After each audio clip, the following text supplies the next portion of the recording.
महेंद्र अपने परिवार के साथ एक छोटे से गांव में रहता था। उसके परिवार में उसकी पत्नी उर्मिला और दो बेटियां शीतल और छाया होती हैं। वो अपनी दोनों बेटियों के लिए रिश्ते की तलाश कर रहा था। तभी एक दिन उर्मिला का भाई घर आता है। मामा जी नमस्ते। मम्मी, जल्दी आओ, देखो मामा जी आए हैं। जीती रहो बेटी। कैसी हो? मैं अच्छी हूँ मामा जी। आप बताइए, आइए बैठिए। तभी उर्मिला आती है और अपने भाई से मिलती है। शीतल चाय बनाने चली जाती है और छाया शीतल की हेल्प कराने के लिए रसोई में आती है। अरे बहन, बहुत अच्छा रिश्ता है। दोनों लड़के सगे भाई हैं। तेरी भी परेशानी खत्म हो जाएगी। दोनों बहनें एक घर में जाएंगी तो अच्छी तरह रहेंगी। घर बार सब बढ़िया है। वो सब बात तो ठीक है भाई, पर मेरे को एक चीज समझ में नहीं आ रही। एक भाई शहर में अच्छी नौकरी कर रहा है, तो दूसरा भाई किसान क्यों है? क्या वो कम पढ़ा लिखा है? अरे बहन, वो बहुत पढ़ा लिखा लड़का है, पर उसे खेती बाड़ी का शौक है। ठीक ठाक कमा लेता है। ठीक है भाई, इनको आने दो, फिर बात करके बताती हूँ। फिर उर्मिला अपने भाई को खाना वाना खिलाकर भेजती है। शाम को जब महेंद्र घर आते हैं तो उर्मिला उनसे भाई के लाए रिश्ते की बात करती है। रिश्ता तो बहुत अच्छा लग रहा है, लेकिन एक भाई किसान है, उसकी आमदनी इतनी नहीं होगी। दूसरे की सेटल जॉब है और उसे अच्छी खासी सैलरी भी मिलती है। अ, दोनों ही लड़के देखने में अच्छे भी हैं।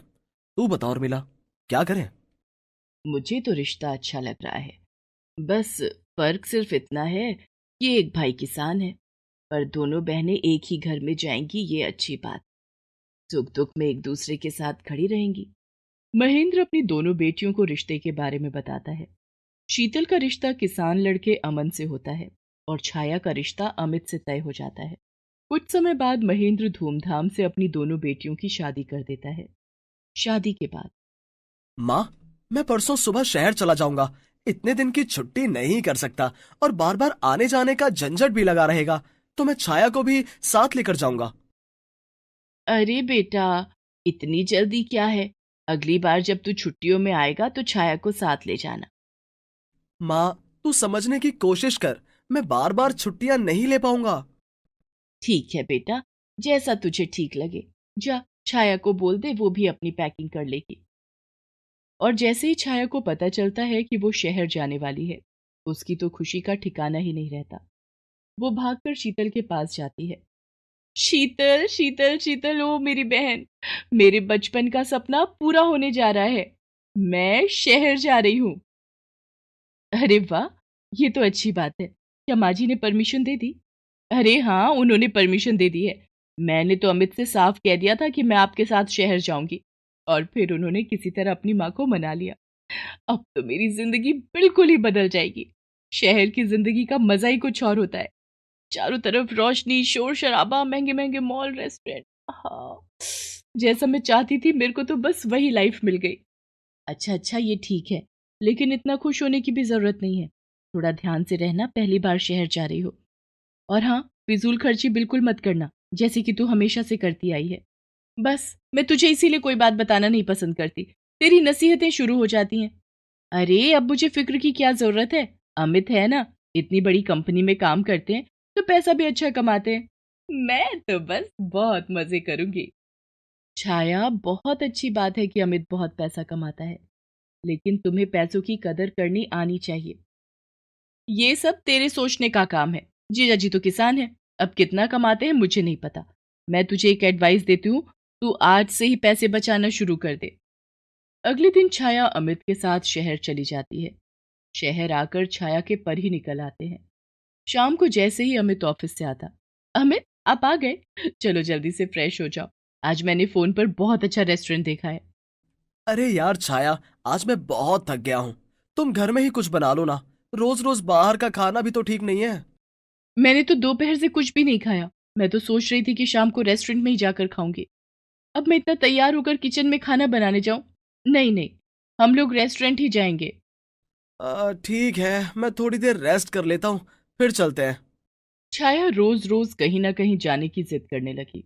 अमित उसे कुछ नहीं कहता। वो सोचता है कि शहर पहली बार आई है तो सारी चीजें देखने का मन करता होगा। और उधर गांव में अरे शीतल, तुम रोजाना ही घर में खाना बनाती हो।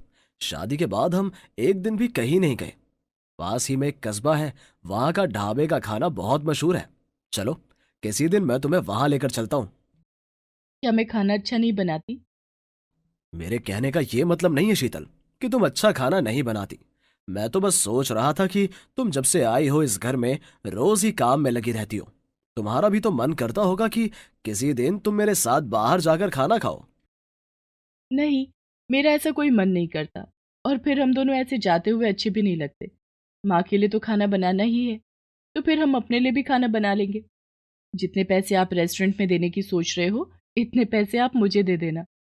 अच्छी बात है अन्नपूर्णा देवी जी, आप घर पर ही खाना बनाओ और हम सब साथ बैठकर खाएंगे। उन दोनों की बातें वहां से गुजरती हुई अमन की माँ भी सुन लेती है। अपनी बहू की बातें सुनकर उसे शीतल पर बहुत प्यार आता है। मैंने अच्छा चुनाव किया है, मुझे अच्छी बहुएं मिली हैं। छाया भी जरूर अपनी बहन जैसी ही होगी। अगले हफ्ते मैं उन लोगों को बुला लेती हूँ। शादी के बाद से सारा परिवार एक भी दिन इकट्ठा नहीं हुआ। ठीक है माँ, मैं अमित से बात कर लूंगा, वो तुमसे मिलने आ जाएगा। अब तुम इतनी फिक्र मत करो और आराम करो। अगली सुबह अमित जब अपने खेतों में जाने के लिए निकलता है, तो वो देखता है कि उसकी माँ को छाती में बहुत दर्द हो रहा है। वो अपनी माँ को लेकर हॉस्पिटल जाता है। अमित भाई, माँ को हार्ट अटैक आया है, जितनी जल्दी हो सके तू आजा। भाई, आप बिल्कुल भी फिक्र मत करो, माँ का ख्याल रखो, मैं शाम तक पहुंच जाऊंगा। फोन रखने के बाद, छाया, जल्दी से बैग में 2-4 कपड़े रख लो, माँ को हार्ट अटैक आया है, हमें अभी गांव के लिए निकलना होगा। अरे आप भैया से कह देते, वो माँ को यहीं ले आते। कैसी बातें कर रही हो छाया? अगर भैया माँ को यहां तक लाते तो क्या वो बच पाती? शाम तक वो भी हॉस्पिटल पहुंच जाते हैं। भाई, कल ही माँ तुझसे मिलने की बात कर रही थी और देखो, आज सुबह माँ को हार्ट अटैक आ गया। ये सब कैसे हो गया भाई अचानक से? डॉक्टर क्या बोल रहे हैं? हाँ, ठीक हो जाएगी, बस कुछ दिन अस्पताल में रहना होगा। शीतल और छाया भी आपस में मिलती हैं और तुम दोनों थे तो यहाँ माँ का ख्याल रखने के लिए। अमित ने इतनी जल्दी मचाई आने की। क्या क्या कह रही हो छाया? अगर हमारी माँ को हार्ट अटैक आता तो क्या तब भी तुम नहीं आती?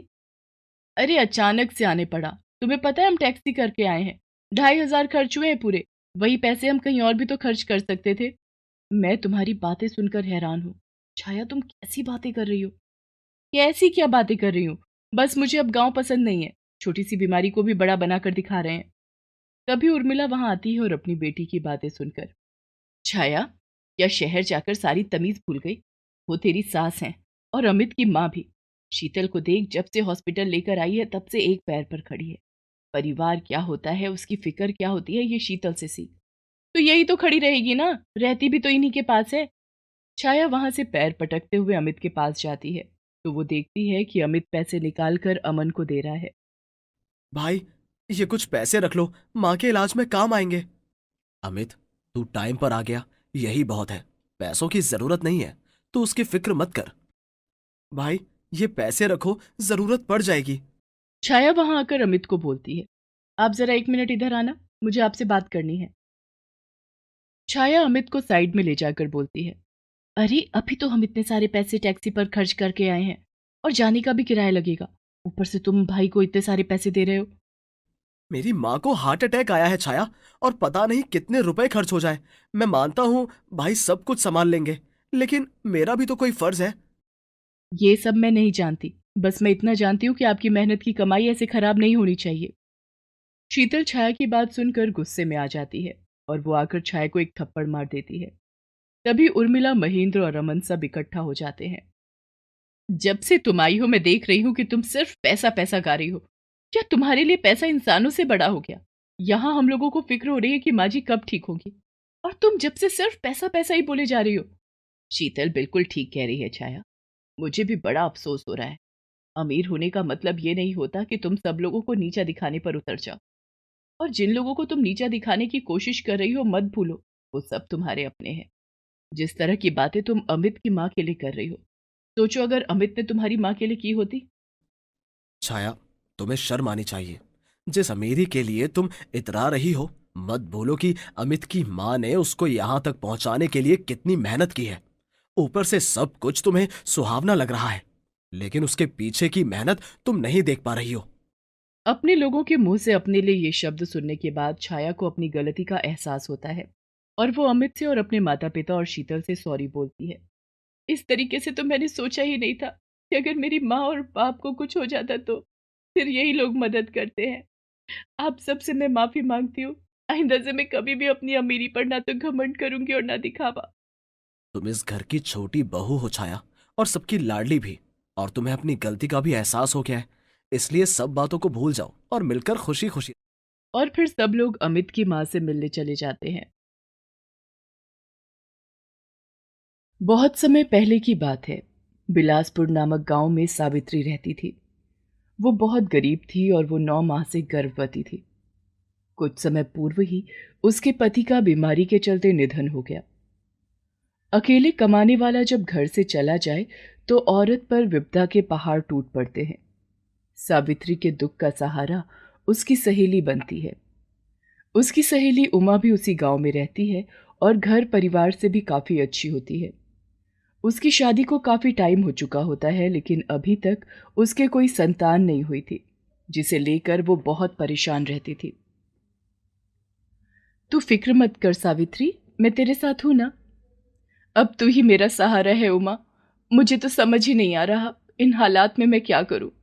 इस छोटे से गांव में तो कोई मुझे काम भी नहीं देगा और जो मेरी हालत है इस वक्त पर तो मुझसे वैसे भी काम नहीं होगा। देख, जितना मेरे से बन सकेगा मैं तेरे लिए करूंगी।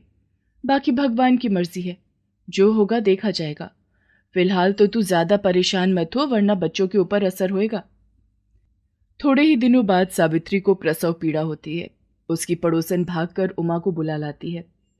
उस समय गांव में ही औरतें आपस में डिलीवरी करा लिया करती थी। उमा भी सावित्री की डिलीवरी कराती है। सावित्री के 2 जुड़वा लड़कियां पैदा होती हैं। तभी उमा का मन बदल जाता है और वो, हे भगवान, सावित्री को 2 बेटियां हुई हैं और मेरी तो कोई संतान भी नहीं है। अगर उसकी एक बेटी मैं रख लूं तो? नहीं नहीं, सावित्री कभी नहीं मानेगी। पर उसके हालात भी ऐसे नहीं है कि वो 2 लड़कियों को पाल सके। क्यों ना मैं उससे बात करूं। अभी वो बेहोश है, उसे पता भी नहीं है। अगर मैं उसकी एक बेटी को अपने पास रख लूं तो? उसके मन में बहुत सारे विचार उथल पुथल हो रहे थे। आखिर में उसकी ममता कमजोर पड़ जाती है और वो सावित्री की एक बेटी को टोकरी में रखकर घर के कोने में रख देती है। उधर जब सावित्री को होश आता है, तेरे घर लक्ष्मी आई है सावित्री, देख कितनी प्यारी है। भगवान तेरा लाख लाख शुक्र है, तूने मुझ गरीब पर कृपा करी और मुझे इतनी प्यारी बच्ची दी। आज अगर ये जिंदा होते तो कितना खुश होते। उन्हें भी बेटी ही चाहिए थी। सावित्री, मैंने सारा काम खत्म कर दिया है, ले तू कुछ खा ले, इसके बाद मैं घर जाऊंगी। उमा सावित्री को खाने के लिए देती है और उसके बाद वहां रखी हुई टोकरी को अपने साथ ले जाती है। घर जाने पर, ये तूने अच्छा नहीं किया उमा, अपनी सहेली को ही धोखा दे दिया। कोई धोखा नहीं दिया है मैंने उसे। सोच कर देखो, क्या वो अकेली 2 बच्चियों को पाल सकती थी? हाँ, बस ये हुआ कि मैंने उससे बगैर पूछे उसकी एक बेटी ले ली। मेरी भी ममता के बारे में सोचो, मैं भी इसे इतना ही प्यार दूंगी जितना सावित्री देती। कुछ भी कह, पर मेरा मन ये देखकर बड़ा दुखी हो रहा है। अगर अब तू ये बच्ची उसके पास लेकर गई तो वैसे भी तू अपना भरोसा खो देगी। पर यहाँ आस पड़ोस में तू क्या बोलेगी? कहाँ से लाई है ये बच्ची? मैंने सब कुछ सोच रखा है। हम 1 हफ्ते बाद ही बच्ची को लेकर शहर चले जाएंगे। वहां मेरे मामा का लड़का आपको कहीं नौकरी दिलवा देगा। पर भगवान के लिए ये बच्ची वापस करने के लिए मत कहना। भगवान ने मेरी गोद नहीं भरी तो क्या हुआ? यशोदा ने भी तो कृष्ण को पाला था, मैं भी इसे पाल लूंगी। उमा की ममता के आगे चंदू कुछ नहीं बोलता। 1 हफ्ते तक उमा सावित्री की जाकर मदद करती है। सावित्री, बेटी का क्या नाम सोचा तूने? मैं तो इसे सीता कहकर पुकारूंगी। बहुत ही प्यारा नाम है। सुन सावित्री, अभी तुझे अपना ध्यान खुद ही रखना होगा। इनकी नौकरी शहर में लग गई है, हम लोग अब शहर जाकर ही रहेंगे। देखना, ना मुझे पढ़ना लिखना आता है ना तुझे। अगर मैं खत भेजूंगी भी तो तू पढ़ नहीं पाएगी और मैं भी रोज रोज किससे खत लिखवाऊंगी। अब जब भगवान चाहेगा तो हम दोनों सखियां मिल लेंगी। उमा अपने पति चंदू के साथ बच्ची को लेकर चली जाती है, जिसका नाम उसने गीता रखा था। इधर गरीब सावित्री अपनी बेटी को जैसे तैसे पालने लगती है। सावित्री कभी किसी के गेहूं साफ करवा देती तो वो कुछ गेहूं दे देती। कोई अपने घर में किसी शादी ब्याह पर उसे बर्तन मांजने या खाना बनवाने के लिए बुला लेता तो वहां काम करने लगती। बेचारी बहुत गरीबी के दिन देख रही थी। तभी एक दिन गांव की सेठानी उसे बुलवा भेजती है और वो अपनी छोटी सी बच्ची को लेकर वहां जाती है। बेटी का रिश्ता तय हो गया है। मुझे अपने घर में एक काम वाली की जरूरत है, तो मुझे सावित्री तेरा ख्याल आया। बता, क्या तू मेरे यहाँ काम करेगी? कैसी बातें कर रहे हो मालकिन? आप काम बताओ और मैं ना करूं।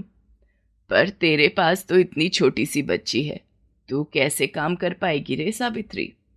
मेरे अलावा और कौन कर पाएगा मालकिन? जिसको पैसे की और खाने पीने की जरूरत होती है उसे ही पता होता है कि काम उसके लिए क्या है। चल तो फिर ठीक है, तू कल से काम पर आ जा। दोनों टाइम का खाना दूंगी और 10 रुपया महीना। सावित्री खुशी खुशी अपनी बेटी सीता को लेकर घर आ जाती है। उधर उमा, शहर में उसके पति की अच्छी खासी नौकरी लग जाती है। गांव का घर बेचकर वो शहर में एक अच्छा सा घर खरीद लेती है। गीता को वो बहुत प्यार करती है। उसके लिए उसने ढेर सारे खिलौने खरीदे, अच्छे अच्छे कपड़े भी पहनाती। इसे कहते हैं किस्मत। एक ही माँ के घर में पैदा होने के बाद भी दोनों बच्चियां अलग अलग जगह पर पल बढ़ रही थी। एक को सारी सुविधाएं मिल रही थी और दूसरी के पास 2 टाइम का दूध तक नहीं था। धीरे धीरे वक्त बीतता है और दोनों लड़कियां 9 साल की हो जाती हैं। नहीं माँ, मुझे भी पड़ोस वाली मीना की तरह ही सुंदर सी फ्रॉक चाहिए। तूने पिछली बार बोला था मुझे कि अगली दिवाली पर तुझे अच्छा सा फ्रॉक दिलाऊंगी। माँ, इस बारी भी तूने मुझे पुराने कपड़ों में ही रखा हुआ है। देख सीता, तू बहुत जिद करने लगी है। कहा ना बिटिया, पैसे नहीं है मेरे पास कि मैं तुझे नया फ्रॉक दिलाऊं। मासूम सी सीता मुंह फुलाकर घर के बाहर बैठ जाती है। आस पड़ोस के बच्चे नए नए कपड़े पहनकर बाहर खेल रहे होते हैं। उधर शहर में गीता, मुझे तो माँ ये सारी फ्रॉक पसंद है, आप सारी क्यों नहीं ले लेती? अरे मेरी प्यारी बिटिया, तेरे को जो जो फ्रॉक पसंद आ रहा है तू वो रख ले, फिक्र क्यों करती है? मैं तुझे बाद में और नई नई फ्रॉक दिलाऊंगी। और ये सुनकर गीता बड़ी ही खुश होती है और अपनी पसंद के 4-5 फ्रॉक ले लेती है। गांव में अपने घर के बाहर बैठी उदास सीता, क्या होली क्या दिवाली, उसके लिए तो सब दिन एक जैसे ही थे। सावित्री बड़ी कोशिश करती, लेकिन मालकिन के दिए हुए कपड़े ही वो सीता को पहना पाती है।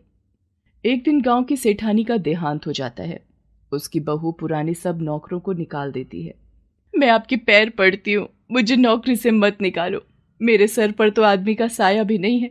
मैं और मेरी बेटी कहाँ जाएंगे? यहाँ रोना धोना मेरे सामने तो बिल्कुल मत करो। एक बारी जो मैं सोच लेती हूँ मैं वही करती हूँ। और मुझे अपने इस महलनुमा घर में तुम जैसे फटीचर लोग नहीं चाहिए। चारों तरफ गरीबी का ही माहौल बना रहता है। लाचार सावित्री अपनी बेटी सीता का हाथ पकड़कर घर की तरफ आती है। काम छूटने की वजह से वो बहुत उदास होती है। अचानक से ही उसे चक्कर आते हैं और वो गिर जाती है। माँ, माँ, उठो, उठो माँ, आंखें खोलो। माँ, तू आखिर क्यों नहीं बोल रही?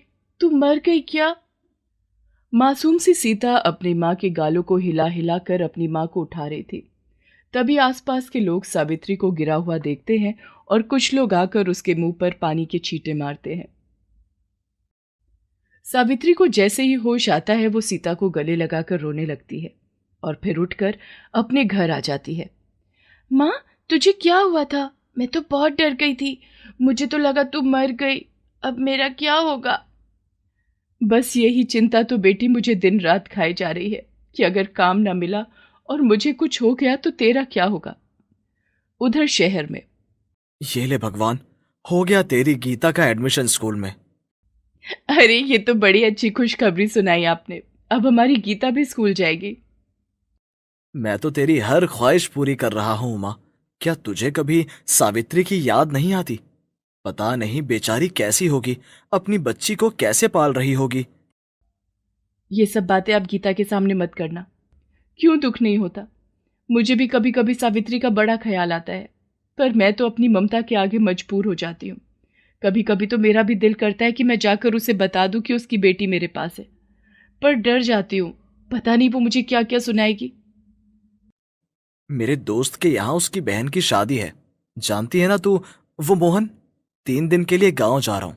तू कहे तो सावित्री से भी मिलाऊं, कुछ थोड़े बहुत पैसे भी दे आऊंगा बेचारी को। और उसकी बिटिया के लिए भी कुछ ले जाऊंगा। अगर ऐसी बात है तो कोई नहीं, मैं शाम को ही जाकर उसकी बेटी सीता के लिए 2 फ्रॉक ले आती हूँ। कह देना उसकी मौसी ने भिजवाए हैं। चंदू अपने गांव आता है। उसके दोस्त मोहन की बहन की शादी हो रही थी। तभी उसकी नज़र सावित्री पर पड़ती है, जो वहां शादी में खाए हुए झूठे बर्तनों को एक कोने में बैठी धो रही थी और साथ में ही सीता अपनी माँ की मदद करवा रही थी। चंदू का दिल ये देखकर तार तार हो जाता है। अरे सावित्री बहन, ये तुम क्या कर रही हो? अभी यहां से उठो और चलो मेरे साथ। अरे चंदू भैया, आप कैसे हो? क्या उमा भी साथ आई है? सावित्री बहन, पहले तो तू यहां से खड़ी हो। और ये सीता है ना, कितनी बड़ी हो गई है। चंदू सीता को देखकर हैरान हो जाता है, क्योंकि वो बिल्कुल गीता की तरह दिखाई दे रही थी। सावित्री हाथ धोकर चंदू को घर ले जाती है और शरबत बना कर देती है। उमा को भी ले आते, एक ही तो सहेली है मेरी। जब से गई है पूरे 9 साल हो गए हैं। मैंने तो उसे बहुत याद किया। क्या वो भी मुझे याद करती है? वो तो तुझे हर पल याद करती है सावित्री बहन, और करेगी भी क्यों ना, तेरे कर्ज के नीचे जो दबी बैठी है। कौन सा कर्ज चंदू भैया? अरे कर्ज तो मेरे ऊपर है उमा का। जब सीता पैदा हुई तो उसने मुझे 15 रुपए दिए थे। अब मैं तुझे क्या बताऊं सावित्री बहन, तू मुझे ये बता कि तेरा खर्चा पानी कैसे चलता है। सीता बिटिया का ख्याल तू कैसे रखती है? बस भैया क्या बताऊं। पहले सेठानी के यहाँ काम करती थी। उनके गुजरने के बाद वापस किसी किसी के यहाँ काम करती हूँ। कोई बुला लेता है तो 1-2 टाइम का खाना मिल जाता है। और सीता का जो हाल तुम देख रहे हो, बेचारी बच्ची कुछ नहीं मांगती। सावित्री बहन, मैं तुझे इस हालत में नहीं देख सकता। तू जल्दी से अपना सामान बांध और मेरे साथ शहर चल। तेरी 2 रोटियां मुझ पर कभी भारी नहीं होंगी। ना ना चंदू भैया, ऐसे कैसे मैं आपके साथ चली जाऊं? आखिर आपका भी तो अपना परिवार है। बात मान ले सावित्री बहन, मेरा यकीन मान। उमा बड़ी खुश हो जाएगी। देख तो सीता की क्या हालत हो रखी है। क्या तू नहीं चाहेगी कि तेरी बेटी इस बढ़ते जमाने के साथ में बड़ी हो? चंदू किसी तरह सावित्री को मना ही लेता है। अगले दिन सावित्री एक छोटी सी पोटली में अपने और सीता के कपड़े रखकर चंदू के साथ शहर आ जाती है। उमा जैसे ही दरवाजा खोलती है, सावित्री मेरी बहन, कैसी है तू? मैं ठीक हूं, तू बता मेरी बहन। चंदू भैया बहुत जिद करके मुझे अपने साथ यहां ले आए। सावित्री और उमा दोनों गले मिलकर रो ही रहे होते हैं कि अंदर से गीता भागते हुए आती है और सीता को देखकर हैरान हो जाती है। अरे तुम तो हूबहू मेरे जैसी हो। गीता के ऐसे बोलते ही सावित्री की नजर गीता पर पड़ती है और वो देखती है कि सीता और गीता दोनों एक जैसी हैं। वो आश्चर्य से उमा की तरफ देखती है। मुझे माफ कर दे सावित्री, तू शायद एक माँ की ममता को समझ पाए। मेरे मन में उस दिन तेरी 2 बच्चियों को देखकर लालच आ गया। तू मुझे माफ कर दे सावित्री, तू मुझे माफ कर दे। तभी वो गीता को कसकर गले लगा लेती है। देख बहन सावित्री, उमा ने जो कुछ भी तेरे साथ किया है ममता में आकर किया, पर जब मैंने गांव में तेरी इतनी बुरी हालत देखी तो मुझसे रुका ना गया। ये दोनों बच्चियां आखिर हैं तो हमारी ही ना। अब तू सारी नाराजगी छोड़ और मेरी बहन की तरह इस घर में रह। शायद भगवान की यही मर्जी होगी, ये दोनों बहनें अलग अलग ना हो। ये बिल्कुल ठीक कह रहे हैं सावित्री।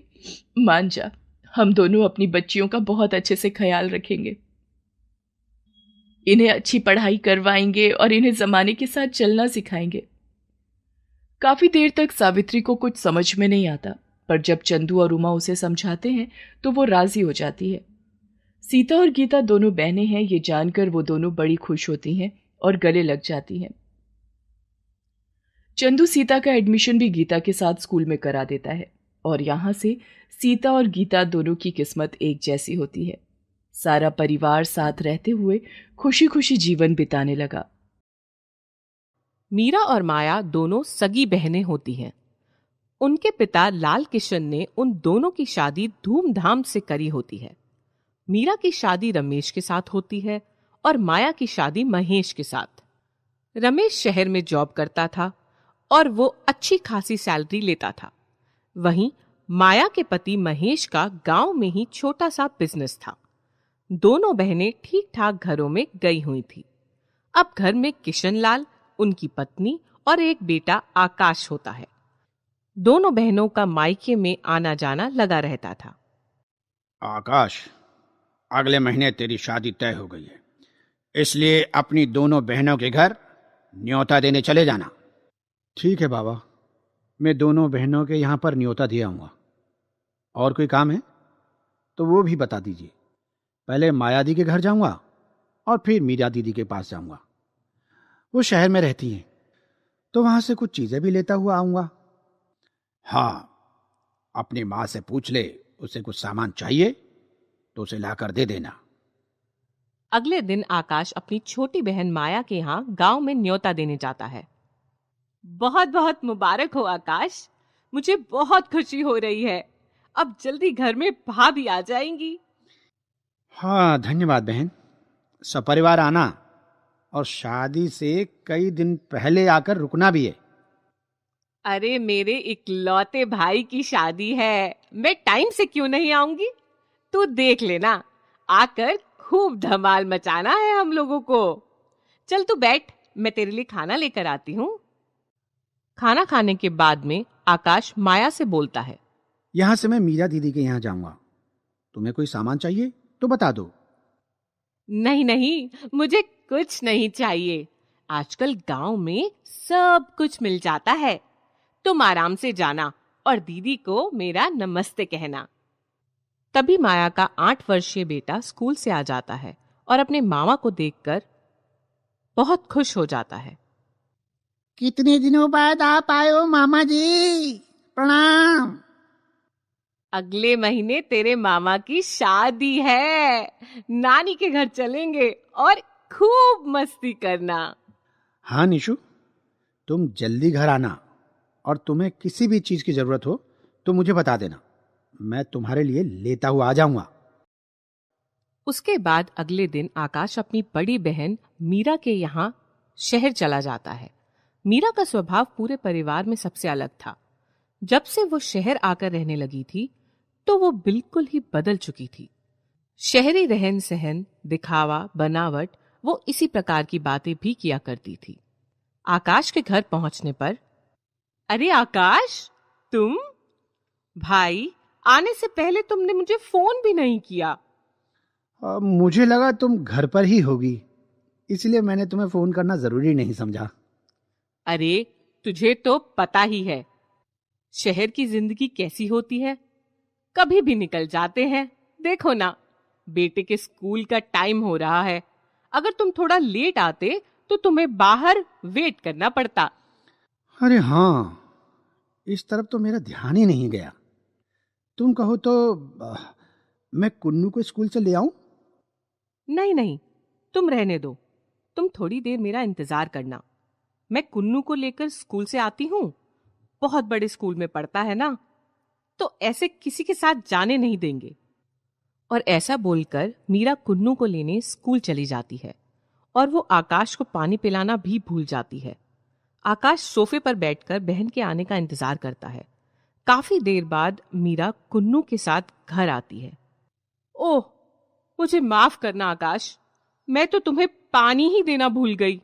रुको रुको, मैं अभी तुम्हारे लिए कोल्ड ड्रिंक लेकर आती हूँ। हेलो मामा, कैसे हो?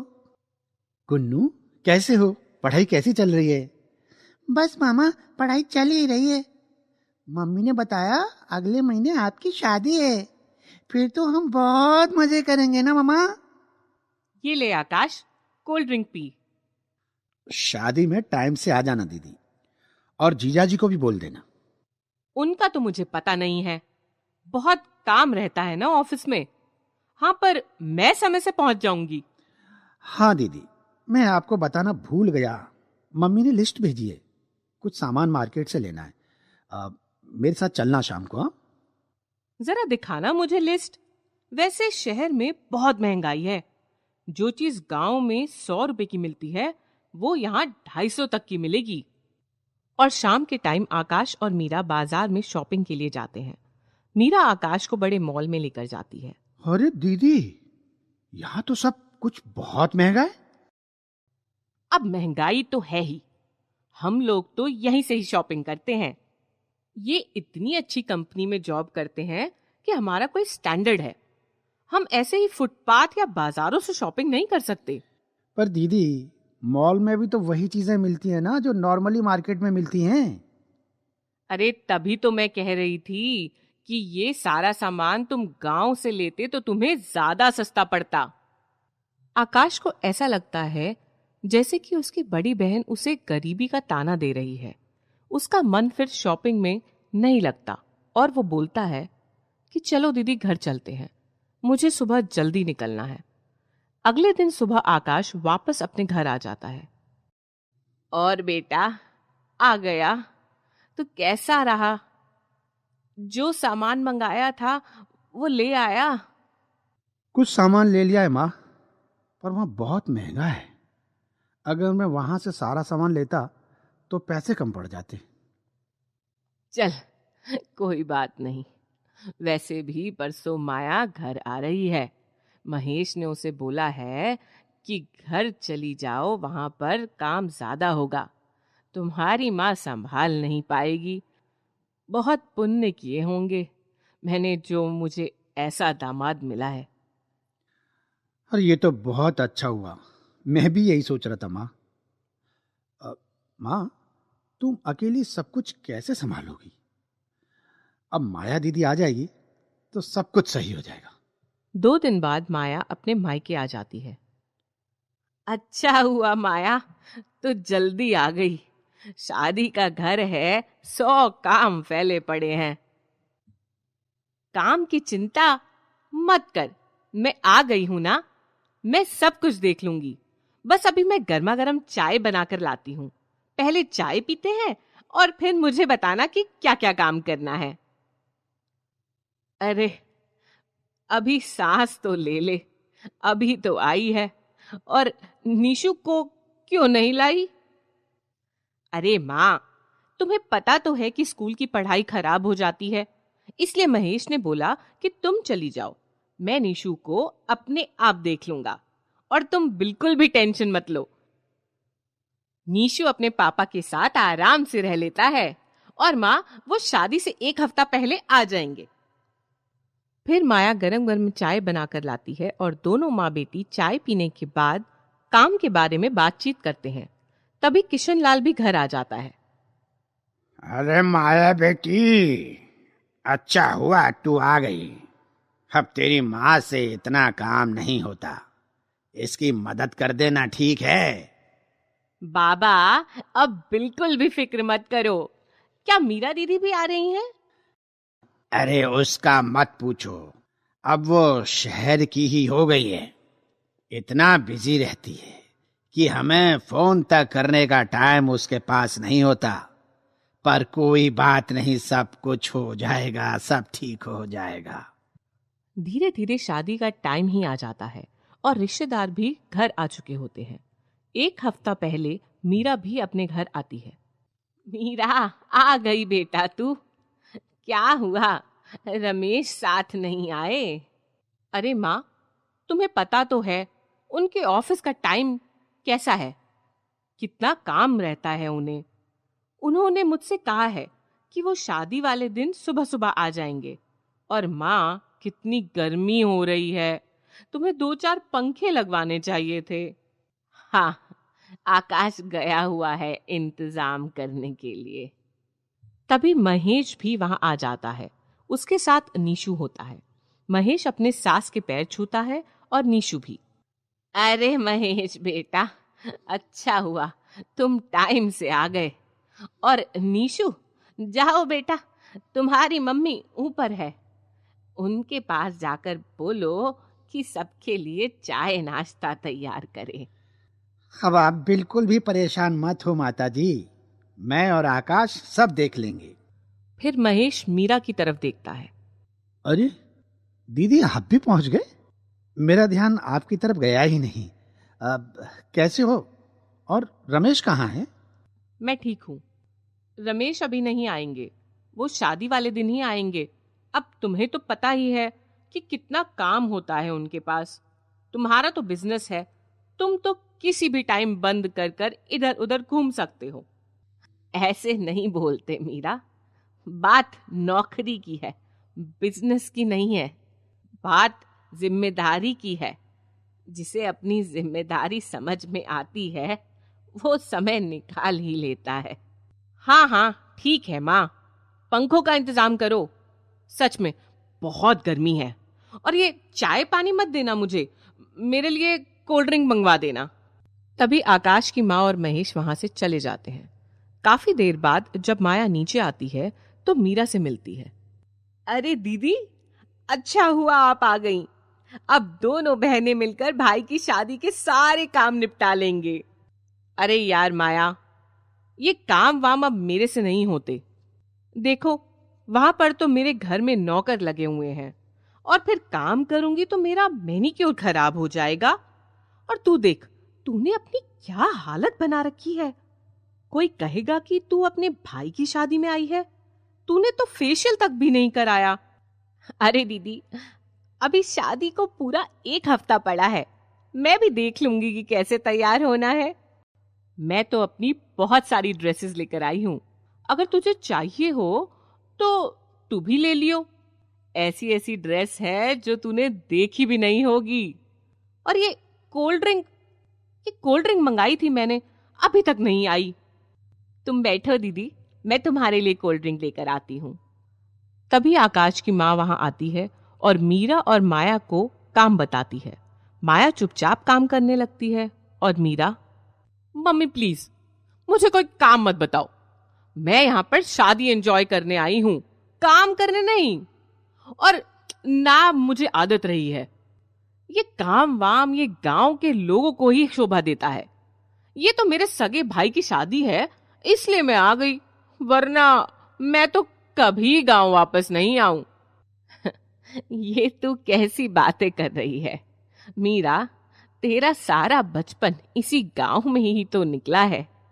4-5 साल से शहर में क्या रहने लग गई, तुझे गांव और गांव वाले अच्छे नहीं लगते?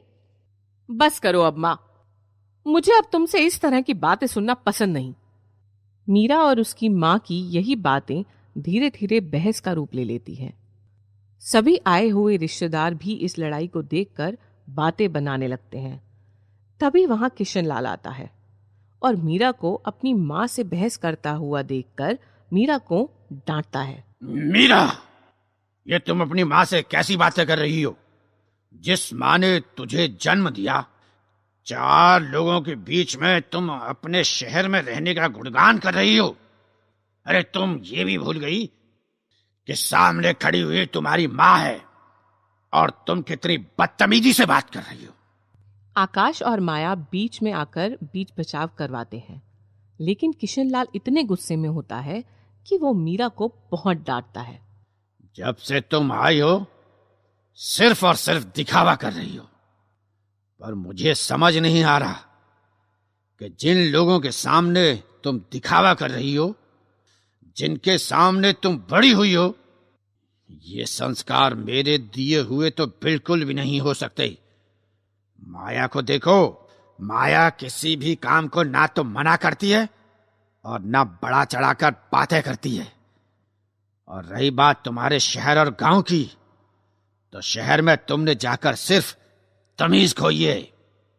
इतना सुनने के बाद में मीरा को अपनी गलती का एहसास होता है और वो सबके सामने अपनी माँ से माफी मांगती है और सबसे भी। बाबा, अब गुस्सा थूक दो, मैं सबसे माफी मांग चुकी हूँ और मुझे समझ में भी आ गया है कि शहर और गांव जैसा कुछ भी नहीं होता। किशन लाल उसे माफ कर देता है और प्यार से समझाता है और सब शादी की तैयारियों में लग जाते हैं। हाँ हाँ मधु, बस अभिषेक का एडमिशन कराना है। हाँ हाँ क्यों नहीं, अगर तू कहे तो मैं थोड़े दिन रुककर शहर देख लूंगी।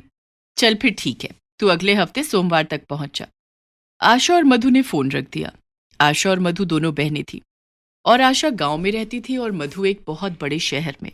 आशा के बेटे ने 12वीं अच्छे नंबरों से पास की थी और वो चाहती थी कि आगे की पढ़ाई वो शहर में करे, इसलिए उसने अपनी बहन से मदद मांगी। मधु ने ना चाहते हुए भी हाँ बोला, क्योंकि आशा ने पहले ही ये बात अपने माता पिता को बता दी थी और आशा की माँ ने मधु से कहा था कि उसका दिल मत तोड़ना, उसके बेटे का एडमिशन करा देना। अगले हफ्ते मेरी बहन आ रही है। मैं मना करना चाहती थी लेकिन अब क्या करूं, मेरे बाबा ने बोला तो मना नहीं कर पाई।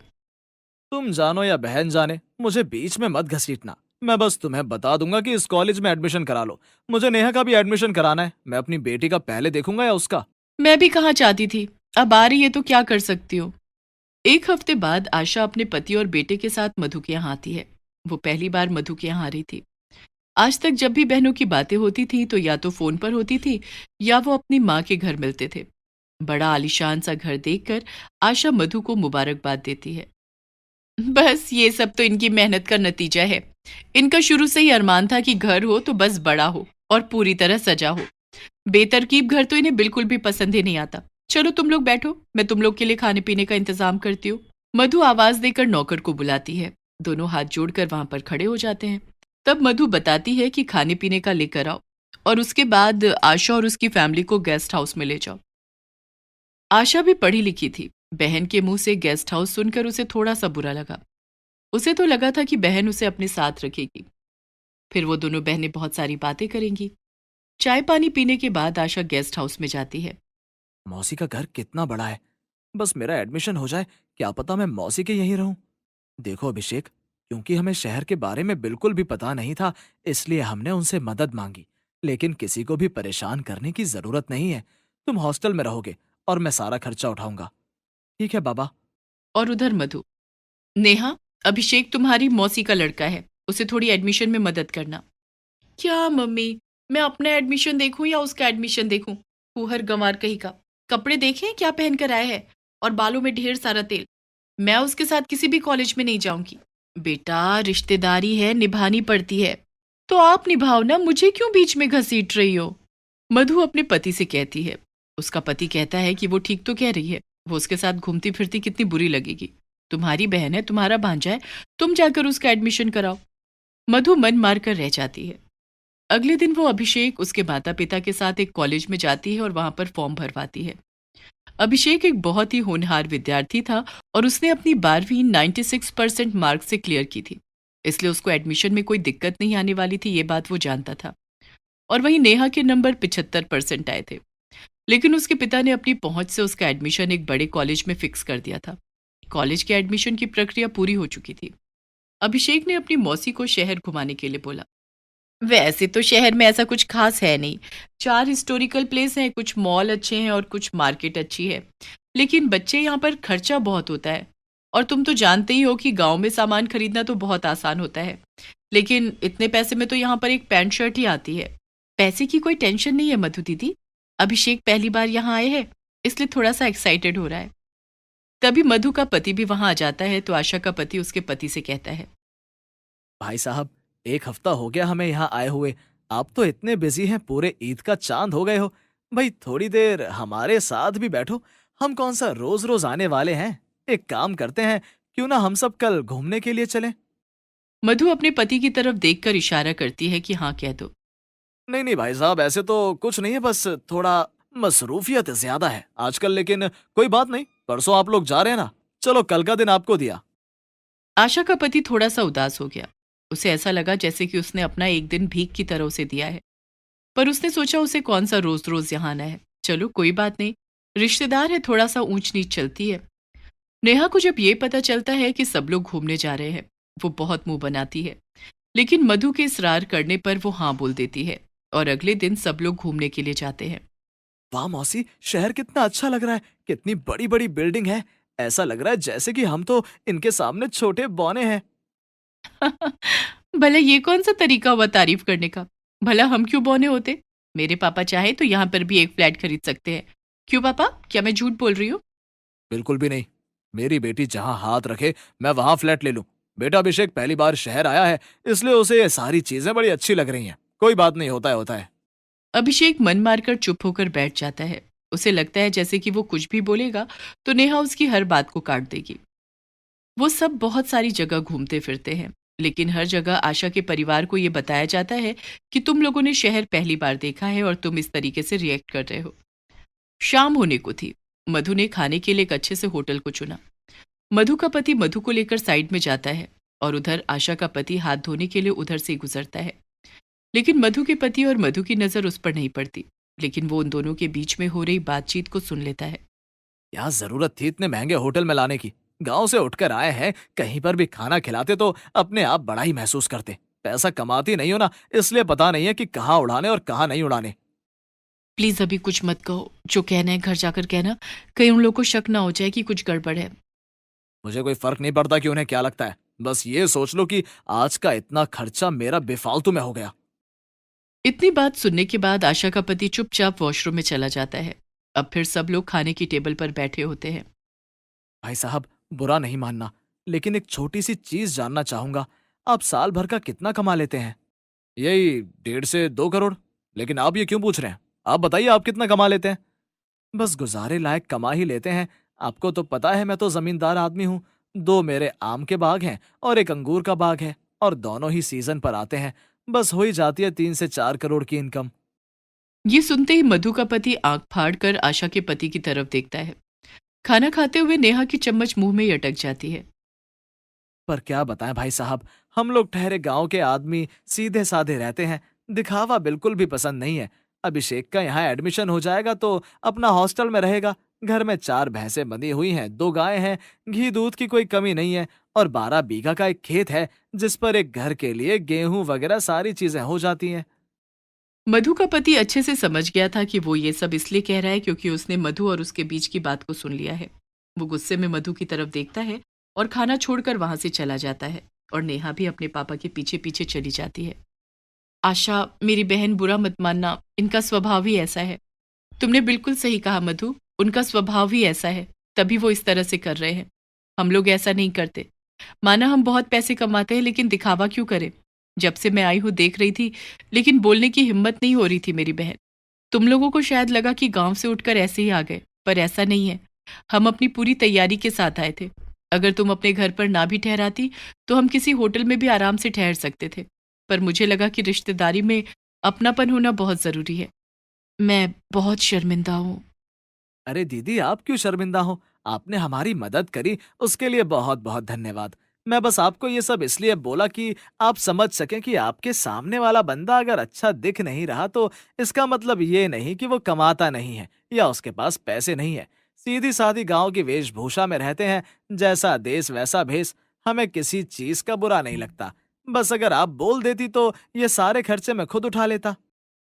खाने का सारा मजा किरकिरा हो चुका था, लेकिन उसके बावजूद भी आशा के पति ने वहां का सारा बिल पे करा, जो कि एक अच्छी खासी रकम थी।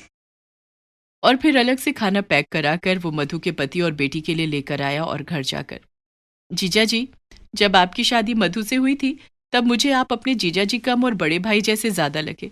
आप लोग शहर आ गए, हम लोग गांव में रह गए। लेकिन क्या हम लोगों के दिल बदल गए, खून बदल गया, या हम लोगों का रिश्ता बदल गया? कुछ भी तो नहीं बदला था। बस पैसा इंसान को बदल देता है। और शायद आपको ये लगा कि हम लोगों के पास कुछ नहीं है। जानता हूँ मेरा व्यवहार आप लोगों के लिए बिल्कुल भी अच्छा नहीं था, और मैं वहां से इसलिए उठकर चला आया क्योंकि मुझे शर्मिंदगी हो रही थी कि मैं अपने थोड़े से पैसे पर इतना इतरा गया, जबकि आप लोग इतना कमाने के बाद भी कितने सहज और सरल थे। मैं बहुत शर्मिंदा हूँ। सभी लोग आपस में बैठकर अपने गिले शिकवे दूर करते हैं। नेहा भी अभिषेक को मदद करने का वादा करती है। लेकिन ये एक मुलाकात शहर की बहन और गांव की बहन के बीच में यादगार बन गई।